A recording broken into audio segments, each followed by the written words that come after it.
Terima kasih pemirsa, Anda kembali bersama kami di Jogja Jelang Siang, dan sesaat lagi kami akan ajak Anda masuk di segmen ketiga, yaitu segmen Bincang Jelang Siang.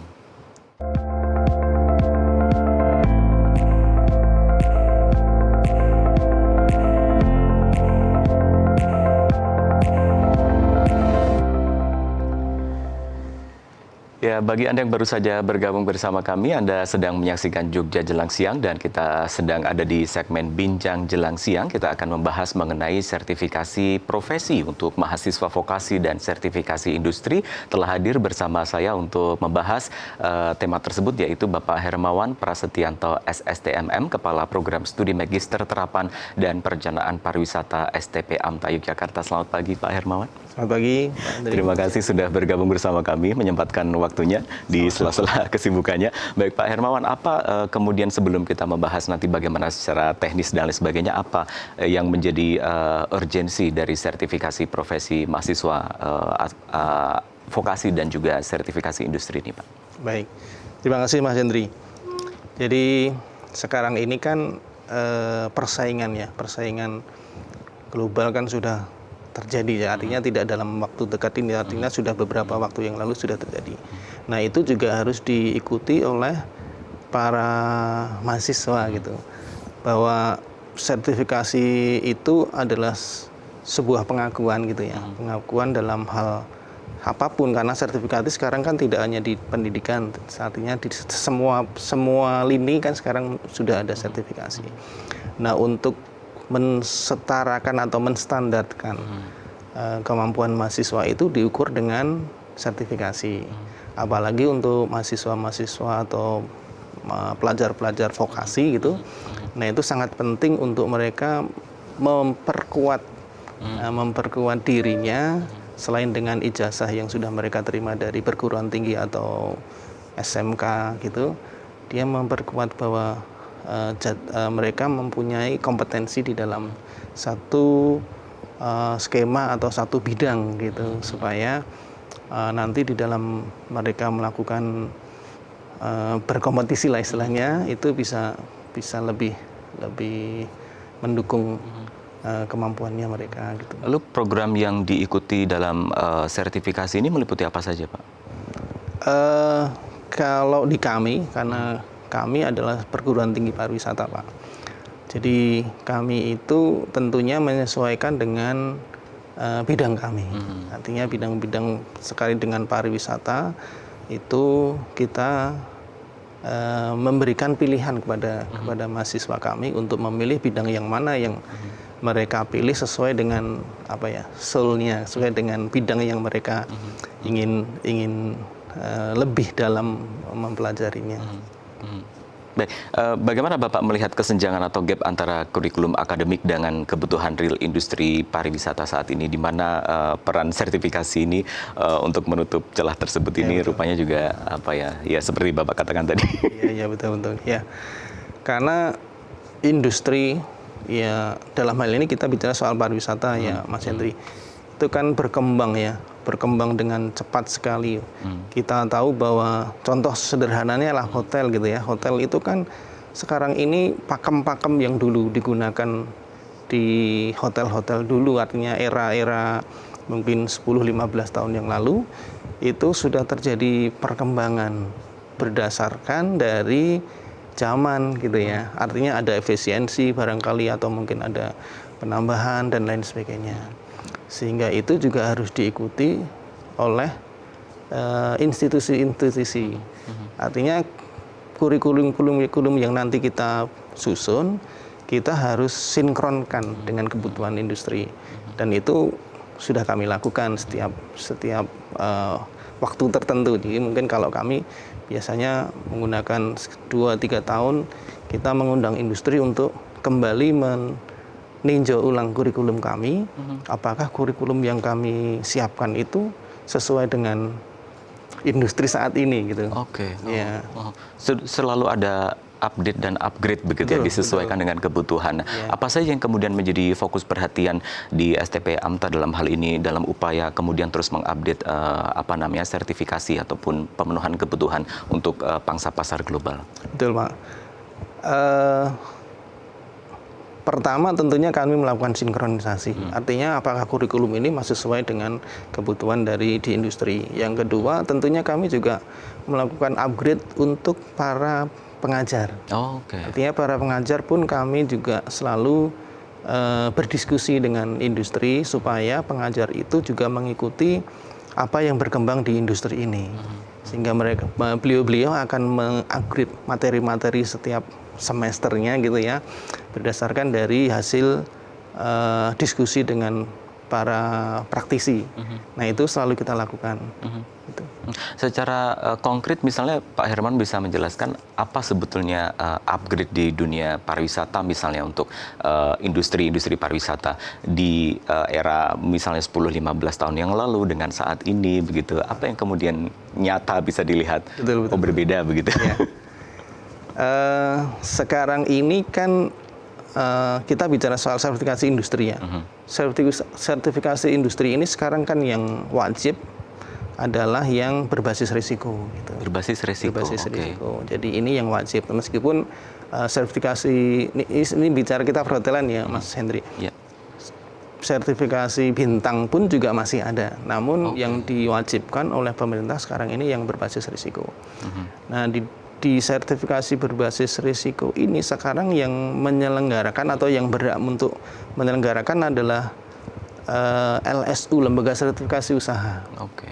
Yang tentunya ini mendapatkan izin dari kementerian dan dari Badan Nasional Sertifikasi.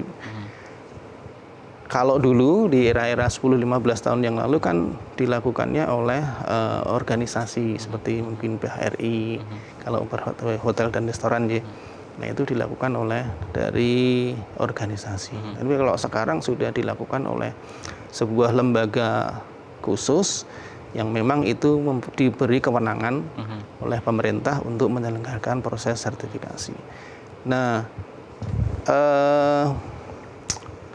instrumen yang digunakan itu juga ada sedikit perbedaan karena mengikuti perkembangan dunia industri sekarang.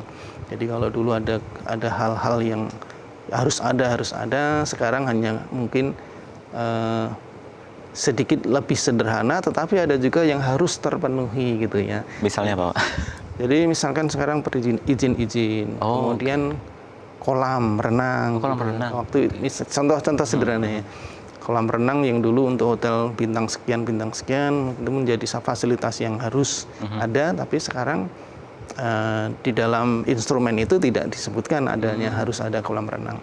Namun tapi industri tetap memberikan, artinya tetap menyiapkan kolam renang karena menurut industri itu adalah salah satu fasilitas yang mungkin menjadi daya tarik para calon konsumen atau calon tamunya. Bahkan di beberapa hotel yang jenis bintang tertentu barangkali juga kolam renang sudah ada kolam renang privat begitu, nah, betul, ya Pak. Jadi itu menjadi daya tarik. Dan sekarang itu kan industri banyak yang hanya mempunyai lahan yang terbatas gitu kan. Apalagi yang di daerah seputaran Ring 1 daerah Malioboro itu kan lahan-lahan yang terbatas. Sehingga kadang-kadang ada beberapa fasilitas yang mungkin hanya cukup ada, tetapi mungkin tidak semewah yang dulu-dulu. Kalau hotel-hotel dulu kan kolam renang sekian kali sekian, luasannya dan lain sebagainya. Bahkan sekarang banyak kolam renang yang ada di rooftop gitu kan. Nah itu salah satu mensiasati industri mungkin seperti itu. Baik, tadi Pak Herman mengatakan salah satu hal atau bab yang kemudian ada di unsur sertifikasi ini adalah mengenai resiko atau manajemen resiko. Apa resiko seperti apa yang kemudian nanti diimplementasikan dalam upaya sertifikasi untuk menghindari resiko seperti apa saja? Ya, jadi sertifikasi usaha ini kan salah satunya adalah menjamin keamanan. Artinya keamanan pengunjung atau tamu. Artinya bahwa dengan memperoleh sertifikasi usaha ini, artinya bahwa sudah dilakukan audit kepada industri tersebut dan tamu akan merasa lebih aman dan lebih nyaman karena pasti sudah dilakukan audit, gitu kan? Nah itu dari banyak apa ya, seperti pengelolaan, kemudian produknya, kemudian pelayanannya gitu. Nah itu sudah dilakukan audit dan tentunya ada standarnya. Nah standar-standar yang digunakan itu yang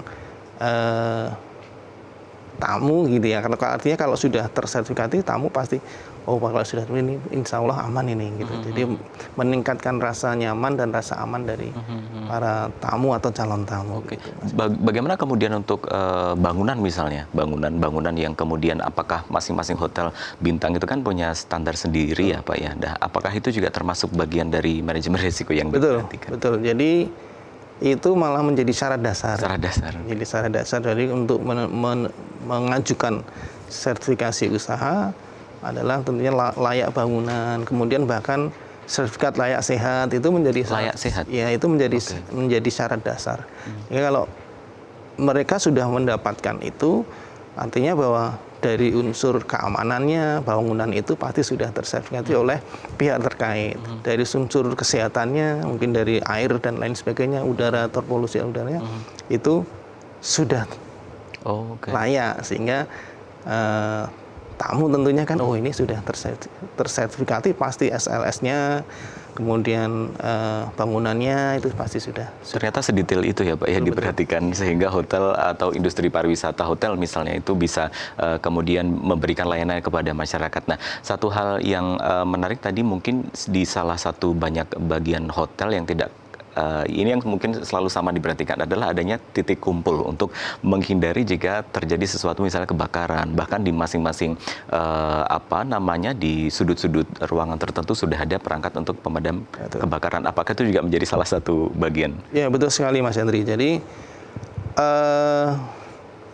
untuk titik kumpul pasti harus ada tanda. Jadi begitu tamu datang akan check in ke hotel tersebut, itu bahkan sudah diinformasikan oleh petugas. Artinya bahwa Bapak berada di sini, kemudian ditunjukkan itu jalan-jalan kemana kalau titik kumpul. Bahkan di koridor-koridor atau di tangga-tangga gitu juga ada tandanya, harus ada penandanya bahwa kalau menuju ke titik kumpul harus gimana. Dan tanda itu harus yang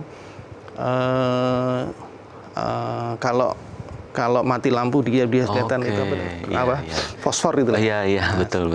Jadi harus seperti itu karena kadang-kadang terjadi bencana kan mati listrik, kemudian genset juga tidak, kadang bisa terjadi kebakaran gitu kan harus dimatiin kan pasti gelap. Nah, itu harus bisa terlihat dalam kondisi gelap. Termasuk juga penggunaan lift jika kondisi darurat juga termasuk harus diberikan informasi kepada ini ya Pak ya, karena dalam kondisi tertentu malah membahayakan ketika turun menggunakan lift. Ya betul. Sekarang ini tamu check-in selalu sebelum check-in selalu disampaikan informasi-informasi seperti itu supaya mereka paham gitu bila terjadi hal-hal yang tidak kita inginkan. Itu mereka tahu harus bagaimana. Bahkan di kamar pun gitu ya, di kamar pun kan selalu biasanya di balik pintu gitu kan, ada denahnya dia berada di mana, kemudian harus menghubungi siapa dan lain sebagainya. Baik, terima kasih Pak Hermawan, obrolannya menarik. Nanti kita lanjutkan lagi usai jeda pariwara berikut. Kami akan lanjutkan bincang jelang siang. Usai jeda berikut tetaplah bersama kami.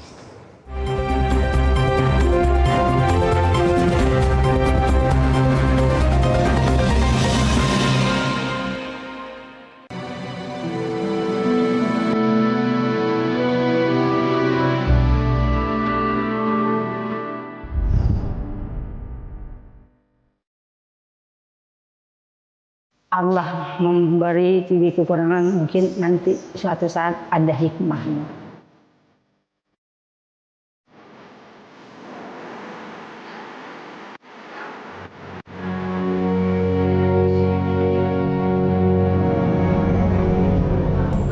Dika Pratiwi, pemain catur yang berbakat.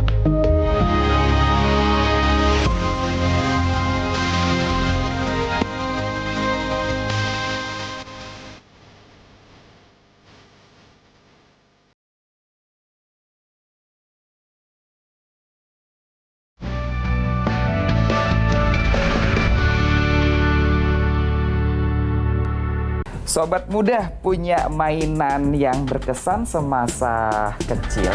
Mainan emang identik sama anak-anak, tapi ternyata memori tentang mainan gak berhenti di masa kecil aja. Ada banyak kenangan dan keseruan yang terbawa hingga kita dewasa. Kalau dilihat dari museum ini, apa nilai-nilai yang ingin dibawa atau nilai-nilai atau pesan yang ingin disampaikan baik itu anak-anak atau juga orang dewasa? Setiap mainan, setiap permainan sebenarnya ada filosofi yang bisa disampaikan, baik itu tentang kehidupan, baik itu tentang olah fisik dan sebagainya.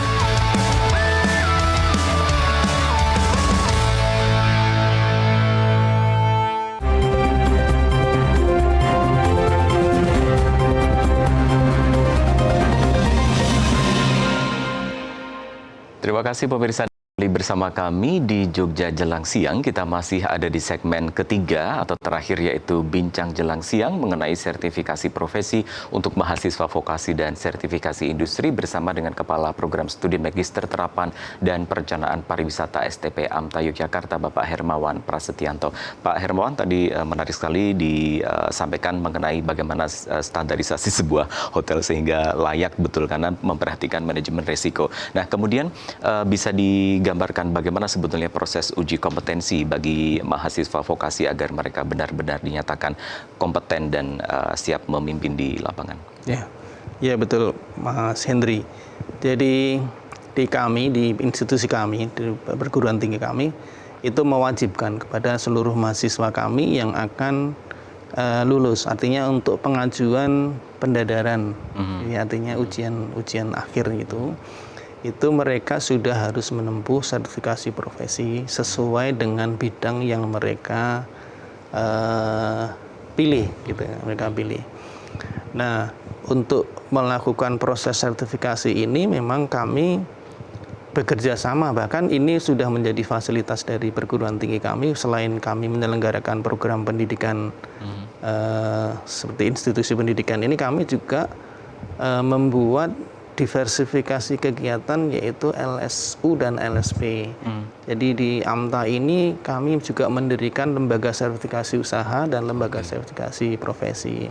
Sehingga itu bisa menjadi tempat atau memudahkan mahasiswa-mahasiswi kami untuk menempuh kalau mereka akan melakukan sertifikasi profesi. Jadi kita sudah kerja, meskipun ini semuanya di bawah naungan yayasan yang sama, tapi ada institusi pendidikan, ada lembaga sertifikasi usaha dan lembaga sertifikasi profesi. Biasanya hambatan apa sih Pak yang ditemui di lapangan dalam proses ini? Ya, sebenarnya tidak banyak Mas, karena di kurikulum seperti yang saya sampaikan tadi, kurikulum kami kan juga mengacu pada industri dan tentunya mengacu pada KKNI gitu ya. Nah, karena kami mengacu dari situ, tentunya materi-materi yang kami sampaikan di dalam perkuliahan pun juga akan berdasarkan itu, KKNI dan industri. Nah, di dalam proses sertifikasi sebenarnya mahasiswa yang akan lulus itu hanya mencoba untuk mengaplikasikan apa yang mereka peroleh itu dalam proses uji kompetensi. Uji kompetensi sendiri berapa lama dilakukan, Pak? Tergantung dari bidangnya dan tergantung dari skema yang mereka ambil gitu. Kan ada skema yang agak banyak ininya, kontennya, kemudian ada skema-skema yang lebih sederhana gitu. Nah, biasanya kalau skema-skema yang isinya itu lebih banyak, tentunya waktunya juga relatif lebih panjang. Tapi kalau skema-skema yang sederhana itu mungkin waktunya bisa lebih pendek. Tetapi pada dasarnya dalam kurun waktu 1-2 hari gitu ya. Karena biasanya proses sertifikasi profesi itu kan ada prior ya, pra assessment. Jadi di dalam proses itu kan dari pengajuan mahasiswa untuk mengajukan pengen dilakukan sertifikasi, mengisi form-form yang harus diisi, menyiapkan syarat-syarat yang harus disampaikan, kemudian itu harus diisi dulu biasanya 1 hari sebelumnya. Oke. Kemudian nanti di hari berikutnya tidak harus besoknya gitu. Artinya sepakat antara peserta uji kompetensi dengan para asesornya. Oke. Disepakati waktunya kapan. Oke. Itu baru nanti dilakukan proses asesmen. Gitu. Apa yang menjadi kemudian tingkat keberhasilan dari masing-masing mahasiswa dalam uji kompetensi ini seberapa besar, Pak? Yang paling utama sebenarnya adalah syarat-syaratnya. Artinya bahwa mahasiswa kan tentunya di dalam mereka artinya kurikulum yang disampaikan itu kan mencakup dari KKN itu. Jadi di sana mereka sudah belajar dan lain sebagainya. Dari situ kemudian ada semacam kalau di SMK itu raport, kalau di perguruan tinggi kan transkrip ya, transkrip itu. Nah itu dari situ asesor akan mempelajari, oh ternyata anak ini sudah belajar A, B, C, D, F, G. Sehingga kadang-kadang asesor hanya melakukan verifikasi saja. Gitu. Lalu kemudian asesor yang terlibat di dalamnya apakah dari STP AMTA atau juga ada dari luar? Kalau untuk mahasiswa-mahasiswi kami kerjasama dengan industri. Artinya kita pilih asesor-asesor yang beliau-beliau masih aktif di dalam industri. Itu. Namun para pengajar kami juga beliau-beliau juga mempunyai sertifikat asesornya berhak menguji. Cuman kan agak kurang pas seandainya dosennya yang uji gitu. Nanti ada unsur kepentingan. Gitu. Makanya kita selalu silang gitu. Namun dosen kami menguji malah justru ke industri gitu, untuk teman-teman yang ada di industri. Oke. Kemudian untuk level S2 terapan Pak ini apakah sertifikasi ini lebih ditekankan pada aspek leadership, kemudian strategi planning atau krisis management dalam pariwisata juga apakah termasuk di dalam? Iya betul. Untuk S2 ini kan levelnya kan sudah ke level 8 ya. Di level 8 itu sudah mencakupnya ke manajerial, kemudian perencanaan dan lain sebagainya. Nah itu saya tadi sampaikan bahwa itu tentunya lebih panjang, kontennya lebih banyak gitu. Nah itu. Untuk jenjang S2 sendiri program studi apa yang paling banyak Pak sebetulnya diminati? S2. Kalau kami baru punya satu program studi untuk S2 Pak. Mas Hendri maaf. Perencanaan dan pengembangan pariwisata. Ya, jadi baru satu itu. Jadi magister terapan pariwisata. Tapi kalau jenjang di bawahnya kan ada yang kemudian D3, D4, S1, betul. Kemudian unsur pariwisata itu kan banyak ya Pak. Tadi sempat kita ngobrol perjalanan pariwisata. Perjalanan wisata. Apa yang kemudian dari unsur pariwisata yang kemudian banyak diminati mahasiswa di AMTA? Iya. Kalau mahasiswa tentunya sesuai dengan program studi yang mereka pilih pada saat mereka menentukan pilihan memilih program studi. Kemudian sertifikasi yang kita lakukan ya sesuai dengan program studinya. Kalau usaha perjalanan wisata kan lebih mempelajari terkait dengan bagaimana merencanakan sebuah paket wisata, kemudian bagaimana mengelola atau menjadi leader dalam sebuah tour gitu. Nah biasanya mereka memilihnya ke pemandu wisata gitu ya. Skema pemandu wisata, atau mungkin mereka memilih ke skema yang travel agent. Bagaimana mengelola sebuah usaha travel agent gitu. Dan sertifikasi ini kan sudah menjadi kebutuhan di industri saat ini ya Pak ya. Dan untuk mendapatkan sertifikasi ini kan tentu saja memerlukan biaya tambahan begitu. Nah, bagaimana STP AMTA ini menyiasati hal itu? Betul. Ya, pasti muncul biaya. Namun itu tadi Mas Hendri, kami menyelenggarakan, artinya yayasan kami membuat usaha lembaga sertifikasi profesi. Karena di dalam satu naungan yayasan tentunya kami mempunyai spesial biaya gitu. Artinya dari yayasan memberikan semacam subsidi atau tentunya pasti yayasan yang sudah lebih tahu sehingga supaya tidak terlalu memberatkan mahasiswa-mahasiswi kami. Karena ini sudah menjadi kebutuhan, jadi juga mahasiswa yang akan mendapatkan sertifikasi sudah memahami apa yang kemudian titel sertifikasi yang didapat dengan outputnya nanti ketika bekerja di lapangan, begitu ya Pak ya. Nah, satu hal yang menarik kalau tadi kita berbicara masalah perhotelan, bahwa di Jogja ini sekarang yang tumbuh berkembang bukan hanya hotel saja, tetapi juga penginapan dengan view alam seperti misalnya villa, begitu. Apakah mereka yang bergerak dalam bidang usaha tersebut juga harus memiliki sertifikasi, Pak? Ya, karena sertifikasi usaha itu tidak hanya untuk hotel, tidak hanya untuk restoran gitu ya, bahkan villa, kemudian homestay gitu ya. Homestay. Itu juga mesti mempunyai sertifikasi usaha. Yang itu sekali lagi kembali ke tadi, supaya tamu merasa lebih nyaman dan merasa lebih aman. Nah, kalau mereka punya sertifikasi usaha, tentunya calon tamu dan tamu yang menginap di sana juga akan merasa nyaman. Nah, kalau di industri juga sekarang ini kan aturannya bahwa industri harus sekian persen karyawannya mempunyai sertifikat kompetensi. Ya, oleh karena itu kebijakan di lembaga kami kan lulusan kami harus semuanya mempunyai sertifikat kompetensi supaya nanti di dalam mereka bekerja atau melamar kerja gitu ya, mereka sudah punya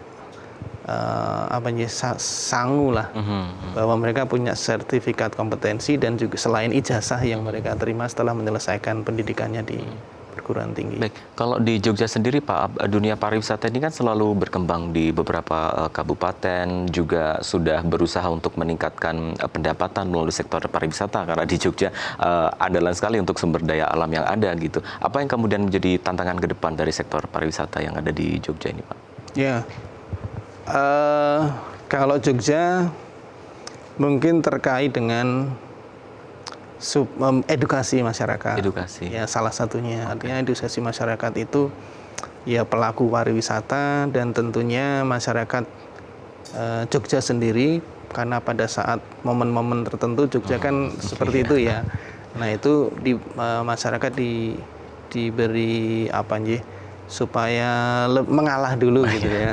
Mengalah kepada wisatawan-wisatawan, karena memang kita memberikan kesempatan kepada teman-teman kita di luar Jogja untuk menikmati Jogja. Nah, itu yang perlu kita ini, dan menjaga kenyamanan dan keamanannya tentunya. Artinya kegiatan-kegiatan yang membuat image Jogja menjadi kurang baik di mata wisatawan itu juga harus dikurangi. Nah, itu edukasi sederhana sih sebenarnya, cuman kadang-kadang bahkan ada quote ketika libur panjang, ketika peak season, mendingan di Jogja di rumah aja begitu.